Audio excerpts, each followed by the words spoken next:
예, 안녕하십니까. 기업 분석팀의 최남건입니다. 금일은 한진그룹에 대해서 말씀을 드리도록 하겠습니다. 먼저 그 상속세에 대해서 말씀을 드리겠습니다. 이 한진그룹의 경영권 분쟁에서 첫 번째의 촉발은 그 고 조양호 회장님이 돌아가시면서 상속세에 대한 부담으로 인해 그 오너 일가가 상속을 받는 과정에서 지분을 매도하지 않을까라는 전망이 나왔던 부분인데요. 일단 지난주 금요일까지 상속세에 대한 부분들이 확정이 됐습니다. 그래서 대략 저희가 예상하는 상속세는 연간 총액이 3천억 정도로 지금 보고 있고요. 그래서 2019년에서 2024년까지 매년 500억 정도의 상속세를 연부 연납할 것으로 추정을 하고 있습니다. 그래서 이거를 이제 결국은 어떻게 납부를 할 거냐에 대한 부분인데요. 그래서 저희가 생각했을 때는 올해 같은 경우에는 퇴직금을 통해서 일정 부분 납부가 가능하지 않겠냐라고 지금 판단을 하고 있습니다. 그래서 대한항공서부터 이 한국공항까지가 실질적으로 조양호 회장이 회장으로 이제 근무를 했었던 회사들이고요. 계산을 해보면 대략적으로 한 1,000억에서 1,300억 정도로 퇴직금 추정이 되는데 일단 대한항공 같은 경우에는 400억 원으로 밝혔기 때문에 실질적으로 아마 뭐 1,000억보다는 좀 적지 않을까라고 예상을 하고 있습니다.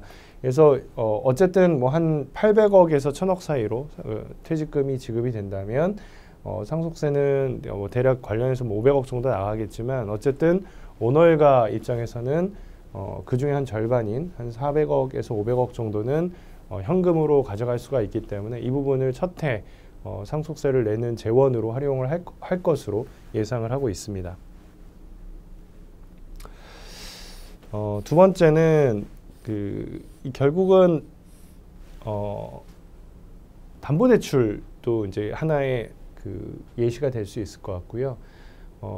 일단은 28.93% 중에 7.75% 정도가 현재는 담보로 제공이 되어 있기 때문에 나머지 지분에 대해서는 그 담보대출을 통해서 추가로 이제 상속세 납부가 가능할 것으로 판단을 하고 있는데요.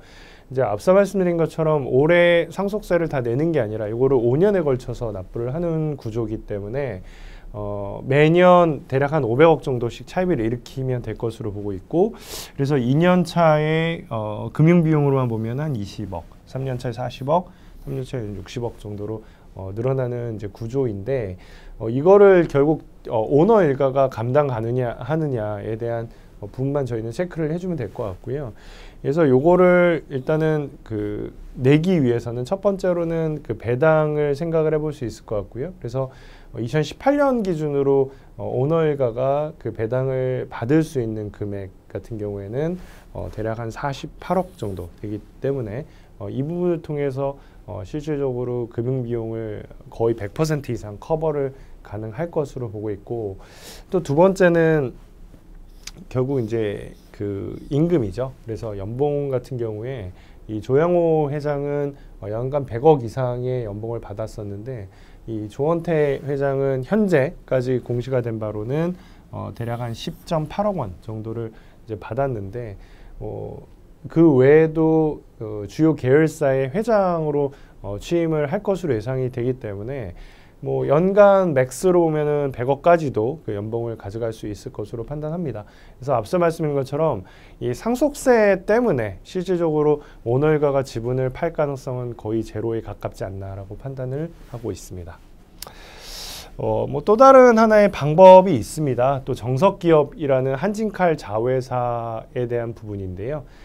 정석기업은 이 한진칼이 일단 48.27%를 갖고 있기도 하지만 이 조양호 전 회장께서도 20.64%를 보유를 하고 있기 때문에 이 부분이 오너일가에게로 상속이 되면 이걸 통해서도 재원을 마련을 할 수 있지 않을까라고 판단을 하고 있고요. 일단 정석기업은 부동산 회사입니다. 소공동에 위치한 한진빌딩 2개 동을 소유하고 있고 인천, 부산 등등의 건물이 있는데 결국은 이 건물을 통해서 임대 수익을 발생을 시키고 그게 정석기업의 실질적인 매출과 이익으로 연결이 된다라고 보시면 될 것 같고요. 그래서 이 부분을 이제 매각을 한다라고 가정을 해야 되겠죠. 이걸 재원으로 활용을 한다면. 그래서 뭐 인근에 위치한 그 빌딩들의 매각 가격을 보면은 대략 한 평당 한 2,500만 원 정도로 나오더라고요. 그래서 만약에 이 금액을 가지고 그대로 계산을 해보면은 이 건물의 총 매각 가격이 5,323억 정도 되거든요. 그래서 이거를 매각하면서 오너일가는 대략 한 1,000억 원 정도의 자금을 확보를 할 수 있고, 또 다른 한 측면으로는 나머지의 매각 금액이 한진칼로 들어가기 때문에 한진칼이 그거를 그대로 배당으로 지급을 한다라고 가정을 하면은 또 오너일가는 추가로 한 600억 정도 수준의 배당 소득을 확보를 할 수가 있게 됩니다. 그래서 이 부분을 실제로 실행을 할 가능성은 사실 높지는 않다라고 보고 있지만, 정말 상속세 납부하는 게 큰 이슈다라고 한다면 정석기업 매각까지도 고려를 할 수가 있기 때문에, 결론적으로는 상속세는 이 경영권 분쟁과 관련해서 전혀 변수가 될 수 없다라고 판단을 하고 있습니다. 이제 두 번째로 살펴봐야 될 부분은 이제 주주총회에 대한 그 승부 예측인데요. 실질적으로 2020년 주총에서 가장 중요한 그 격전지는 한진칼이 되지 않을까라고 판단을 하고 있습니다. 일단은 그 조양호 회장의 지분을 전량 다 상속을 받았다라고 가정을 할 때 오너일가가 확보하는 지분은 대략 29% 정도 되고, 그 다음에 KCGI 쪽에서는 16% 정도, 그리고 국민연금은 마지막으로 공시한 지분율이 4.1%고요. 그리고 외국인이 7% 정도 되는 상황입니다. 그래서 내년도에 이제 주총에서 안건을 보게 되면 무엇보다도 가장 핵심은 사내외 이사의 그 교체라고 보시면 될 것 같은데요. 그 중에서도 가장 중요한 부분은 이 조원태 현 한진칼 사장의 연임이 될 수 있느냐에 대한 부분이겠죠. 그래서 이 한진칼의 이 정관을 보게 되면 이 사내외 이사의 선임에 대한 건은 일반 결의를 기본으로 하고 있기 때문에 과반을 누가 가져가느냐가 결국은 경영권의 향배와 좀 연관성이 있다라고 보시면 될 것 같은데요. 근데 이제 저희가 판단을 했을 때는 아직까지는 그래도 그 오너 일가가 조금 더 유리하지 않나라고 판단을 하고 있습니다. 그렇게 보는 이유는 말씀드린 것처럼 한진칼의 이사 선임은 일반 결의를 기본 요건으로 하고 있어서, 일단은 그 KCGI가 물론 15.84%의 지분을 확보를 했고, 뭐 추가로 더 확보할 수 있다라고 가정을 하더라도, 뭐 대략 정말 승리를 하기 위해서는 우호 지분을 여기에 추가로 최소한 20% 이상은 더 확보를 해야 되는 상황인데, 문제는 이게 합리적인 판단을 내려줄 수 있는 국민연금이나 외국인 투자자의 비중이 사실 그렇게 높지는 않거든요. 그리고 최근에 국민연금이 지분을 지속적으로 매도를 하고 있어서, 그러니까 저희 추정으로는 3% 수준까지 낮아졌을 거라고 보고 있습니다. 그래서 이 부분이 결국은 그 누가 과연 KCGI를 지지해 줄 것이냐, 그리고 정말 외부에서 20%에 달하는 외부 주주들이 KCGI를 지지해 줄 것인가에 대한 불확실성이 있기 때문에 실질적으로 이 주총의 그 승리를 낙관하기는 좀 어렵지 않나라고 현재까지는 그렇게 판단을 하고 있고요. 또 두 번째는 그 KCGI가 뭐 관련해서 여러 가지 경영 개선안을 내놨는데, 만약에 오너일가가 뭐 이렇게 말씀드리긴 좀 뭐하겠지만 살짝 긴장감을 가지고 정신을 차린다면 기존에 내놨던 경영 쇄신안 외에 추가로 새로운 경영 쇄신안을 내놓을 수도 있습니다. 예, 그래서 개선안을 만약에 대폭 수용을 해서 이런 안을 내놓을 경우에는 이게 경영권 분쟁을 할 수 있는 명분이 좀 약해질 수 있기 때문에 KCGI 입장에서는 조금 더 지분을 확보하는 방향으로 가야 되지 않겠냐. 15.84%로는 다소 좀 부족해 보인다라고 좀 판단을 하고 있고요. 그래서 그 최근에 좀 이 수급 동향을 보면 실질적으로 KCGI가 지분을 이제 계속적으로 늘리는 거죠. 그래서 그 부분을 좀 보면 이렇게 지금 KCGI 쪽에서는 펀드 조성을 계속 하고 있고, 뭐 최근에는 이 베티홀딩스까지 조성을 해서 원래는 시장에서 예상했을 때는 그래도 행동주의 펀드라면은 지분을 15% 정도까지만 가져가고 그 다음에 긴장감을 조성해서 기업가치 끌어올리고 주식을 매도하는 전략으로 가는 게 일반적이기 때문에 우리가 예상컨대 뭐 15% 이상까지는 안 가지 않겠어라고 보는 게 일반적인 생각이었었는데요. 근데 이 베티홀딩스를 이제 설립을 한 이후에 실제로 지분을 더 추가로 사서 현재는 이제 15%를 넘겼기 때문에 이 한진칼을 대하는 KCGI의 생각은 그냥 단순히 행동주의 그다음에 단기 차익을 노리는 펀드가 아니라는 거는 이미 좀 입증이 된 걸로 판단이 되는 상황이거든요. 그렇기 때문에 실질적으로 정말 내년도 주총에서 KCGI는 경영권을 가져오고 싶어하는 전략으로 완전히 자리를 굳힌 게 아닌가라고 판단하는 거죠. 그래서 저희가 생각했을 때는 추가로 지분을 더 살 것 같다. 20%까지도 지분을 늘리지 않겠냐라고 전망을 하고 있습니다. 뭐 과거에 그 소버린하고 SK 사례를 보면 그 일반적으로는 그래요. 이게 계속적으로 경영권 분쟁이 있을 때는 그 기업 가치가 정상적인 밸류에이션 로직을 따라가지는 않더라고요. 그래서 이제 그 당시에도 거의 한 2년에 걸쳐서 이 경영권 분쟁을 하는데 이게 결국 한진칼과 KCGI 간의 이 경영권 분쟁 사례랑 상당히 유사한 맥락으로 진행이 되고요. 그래서 지분을 확보해서 굉장히 유력한 주주로 부상을 하고 그다음에 경영진을 교체를 하겠다. 그룹 회장의 교체를 선언하겠다. 관련해서 뭐 여러 가지 소송을 전개를 하고 뭐 정기주총뿐만 아니라 만약에 정기주총에서 원하는 바를 달성을 못하면 임시주총까지도 소집 요구를 하게 되죠.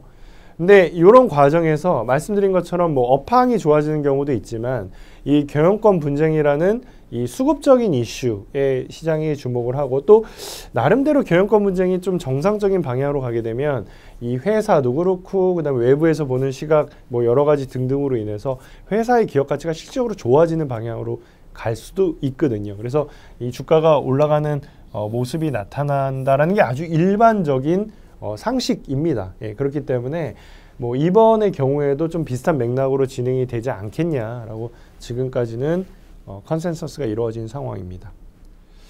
그래서 이제 앞으로 관전 포인트는 하나는 앞서 말씀드린 것처럼 KCGI가 정말 지분을 20%까지 혹은 그 이상으로 늘릴 거냐. 이제 그 부분은 이제 시간이 해결해 줄 문제고 조만간에 검증을 할 수 있지 않을까라고 보고 있고요.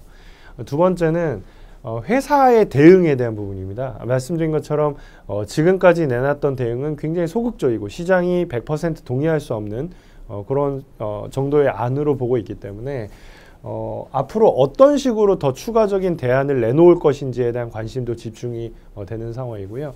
그래서 결국은 KCGI가 보여줬던 그 문제에 대한 인식들, 그래서 이 회사는 신용 등급이 너무 낮다라는 부분, 특히 이제 부채 비율에 대한 관리가 그렇게 타이트하게 이루어지지 않았다라는 부분들이 있고, 또 위험 관리에 대한 부분이라든지 또 그 지배 구조에 대한 낙후, 이제 이런 부분들이 종합적으로 지금 지적이 되는 상황이고요. 그래서 이런 것들을 해결하기 위해서 굉장히 다양한 그 얘기들을 하고 있는데, 뭐 그 중에 하나가 예를 들면 뭐 호텔 사업을 매각을 한다든지 아니면 부동산을 매각을 하고 유휴 자산을 매각을 해서 회사의 유동성을 개선시키는 방향으로 가겠다. 이제 그런 식의 지금 그 대안을 마련을 한 상황인데, 그거에 대응을 한 한진그룹에서는 요 정도의 그 대안을 이제 마련을 했는데, 실질적으로 주주들의 눈높이에도 많이 못 미칠 뿐더러 KCGI가 제안한 여러 가지 안 대비로도 실질적인 강론 자체가 좀 미흡한 측면이 있기 때문에 이 부분에 대해서는 좀 수정이 있지 않을까. 그래서 하반기에는 한진칼의 모멘텀이 이런 새로운 새 신안을 통해서 좀 나타날 수 있지 않을까라고 판단을 하고 있는 거죠. 그래서 저희 하우스에서는 일단 저는 요런 부분들이 좀 중요하지 않을까라고 생각을 해요. 특히 이 호텔 사업 같은 경우에는 자산가 측면에서는 상당한 이게 규모를 자랑을 하는데, 근데 돈을 못 버는 게 문제라는 거죠. 그래서 2018년 기준으로 순손실 규모를 보면은 158억, 그다음에 1000억 정도의 순손실을 기록을 하게 되는데 문제는 이 호텔업과 관련해서 회사가 제시한 비전 2023을 살펴보면은 이거를 줄이겠다라는 게 아니라 오히려 더 투자를 해서 키우겠다라는 쪽으로 발표를 했기 때문에 사실 투자자 입장에서는 오히려 우려가 좀 크지 않나라는 생각을 합니다. 그래서 차라리 이 부분을 좀 매각을 하면 재무 구조가 좋아질 수 있고 또 연결 실적 관점에서 보면은 손실을 그만큼 줄일 수가 있기 때문에 굉장히 주가에는 호재가 될 수 있지 않겠냐, 기업가 측면에서는. 그래서 이런 부분들에 대한 회사의 목소리에 대한 관심을 기울일 것을 좀 조언을 드리겠습니다.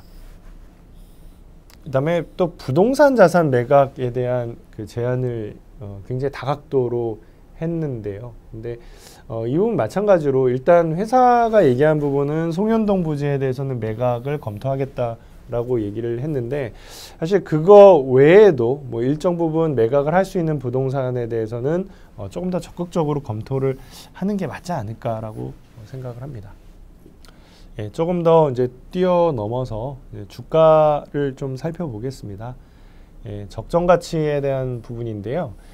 일단 KCGI에서 제출했던 레포트를 보면 한진칼의 적정 가치는 주당 4890원 수준으로 제시가 되고 있습니다. 그래서 이 부분을 좀 살펴보면은 시장 컨센서스에 비해서 영업 가치에 대한 부분이나 아니면 상장 기업에 대한 가치는 다소 높게 책정이 된 것으로 판단이 되고요. 반대로 비상장 기업에 대한 가치는 상대적으로 보수적으로 책정이 되지 않았나라고 생각을 합니다. 유한타증권에서는 사례를 한 4가지 정도로 나눠서 한진칼에 대한 밸류에이션을 계산을 해봤는데요. 일단 그 시장에서 평가받는 다른 지주사의 밸류에이션 방식을 그대로 끌고 올 경우에 한진칼의 주가는 대략 28,000원 정도가 적정가로 산출이 됩니다. 게다가 일반적인 지주회사의 경우에는 이렇게 산출이 된 가격 대비해서도 평균적으로 40% 할인을 받고 있는 상황이기 때문에 만약에 28,000원에 이런 로직을 적용을 하게 되면 현실적인 거래 가격은 2만 원 수준으로 산출이 되는 상황입니다. 그래서 현재 주가하고는 상당한 괴리가 있죠. 근데 어쨌든 간에 말씀드린 것처럼 이게 경영권 분쟁 중에 있기 때문에 그래서 충분히 누구나 다 공감을 할 수 있는 그런 자산 가치의 현실화되는 부분들까지는 추가적으로 고려를 해줄 필요가 있지 않겠냐라고 판단을 하고요. 그래서 정석기업과 칼 호텔 네트워크라는 이 주요 부동산 가치에 대한 좀 현실적인 밸류를 애드업 시켰다라고 했을 때 계산을 해보면은 주당 NAV는 대략 38,000원 정도 수준으로 높아지게 됩니다. 그래서 만약에 사측에서 자산 매각을 포함한 쇄신안을 정말 발표할 경우에는 아무래도 사례 1보단 사례 2에서 산출한 NAV 값에 좀 더 수렴하는 모습으로 진행이 되지 않을까라고 전망을 하고 있고요. 사례 3은 좀 더 높죠. 적정 NAV를 이제 42,000원까지도 높게 볼 수 있는데 이 부분은 앞서 말씀드린 정석기업과 한진칼 네트워크에 대한 매각 가정에 더해서 KCGI가 주장하고 있는 영업가치를 추가로 반영할 경우의 사례입니다. 마지막으로는 이제 여기에 그 상장사 지분가치에 대해서 통상적으로 적용하는 20에서 30%의 할인율을 배제한 그런 사례까지 감안을 해보면은 주당 NAV는 가장 높은 49,000원 정도로 산출이 됩니다. 그래서 이제 저희가 생각했을 때는 이 사례 1에서 사례 4까지의 다양한 그 시나리오별로 그 적정 가치를 계산을 해봤는데 사례 2에서 나와 있는 38,000원 정도가 가장 합리적이고 누구나 받아들일 수 있는 수준의 밸류에이션이 아닐까라고 생각을 하고 있고요. 그래서 지금 현재 주가가 일단은 저희가 계산하고 있는 적정 주가보다는 좀 높기 때문에 그러면 한진칼을 지금 당장 팔아라라는 얘기냐라고 해석을 하실 수도 있을 텐데요. 근데 뭐 그럴 필요까지는 없다라고 봐요. 왜냐하면 현재 한진칼의 주가를 움직이는 거는 경영권 분쟁과 이에 따른 투기적 수요라고 판단을 하고 있고 특히 KCGI가 정말 저희가 전망한 것처럼 지분을 20% 이상으로 확대를 한다라고 가정을 할 경우에는 실질적으로 수급적인 측면에서는 뭐 플러스 임팩이 아무래도 마이너스 임팩보다는 좀 더 크지 않을까라고 생각을 하고 있습니다. 그래서 연말까지는 일단 한진칼이 적정 가치와 무관하게 지속적인 탄력성 있는 모습을 보이지 않을까라고 추정을 하고 있습니다. 하지만 이게 그 내년도에 이제 주총에서 어떤 식으로든 결론이 내려지게 되면 현재의 투기적 수요는 일정 부분 소멸이 될 수밖에 없기 때문에 내년도 주총을 전후로 해서는 이제 적정 가치 수준보다 좀 더 할인이 된 수준까지 주가가 하락할 수 있는 가능성이 있지 않을까 싶고, 그래서 올해 하반기에서 뭐 내년 초쯤에는 한진칼에 대한 주식을 좀 매도하는 방향으로 어프로치를 해야 되지 않겠냐라고 판단을 합니다. 그래서 저희는 사실 이런 경영권 분쟁이 있었던 이후에 이게 자회사보다는 아무래도 지주사인 한진칼 중심으로 이게 관심이 좀 부각이 됐었던 상황이었었는데요.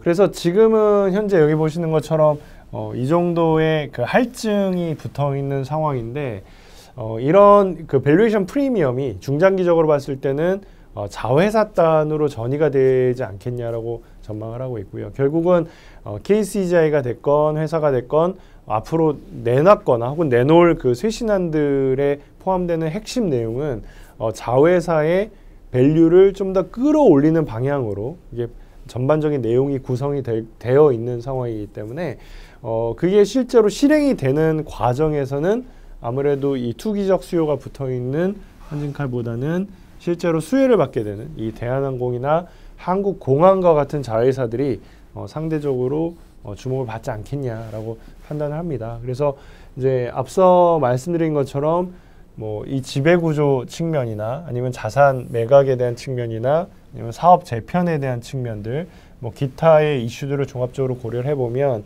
아무래도 내년 이후에는 대한항공 중심으로 이런 수혜가 주가에 반영이 되지 않을까라고 생각을 하고 있고요. 특히 한국공항 같은 경우에도 실제로 뭐 제동 매각이 된다, 혹은 이 조양호 전 회장의 보수가 연간 23억 원에 달했기 때문에 이런 부분들이 실제로 비용에서 빠져나간다라고 가정을 하면은 기업 가치에 상당한 플러스 효과를 얻어낼 수 있지 않을까라고 판단을 하고 있습니다.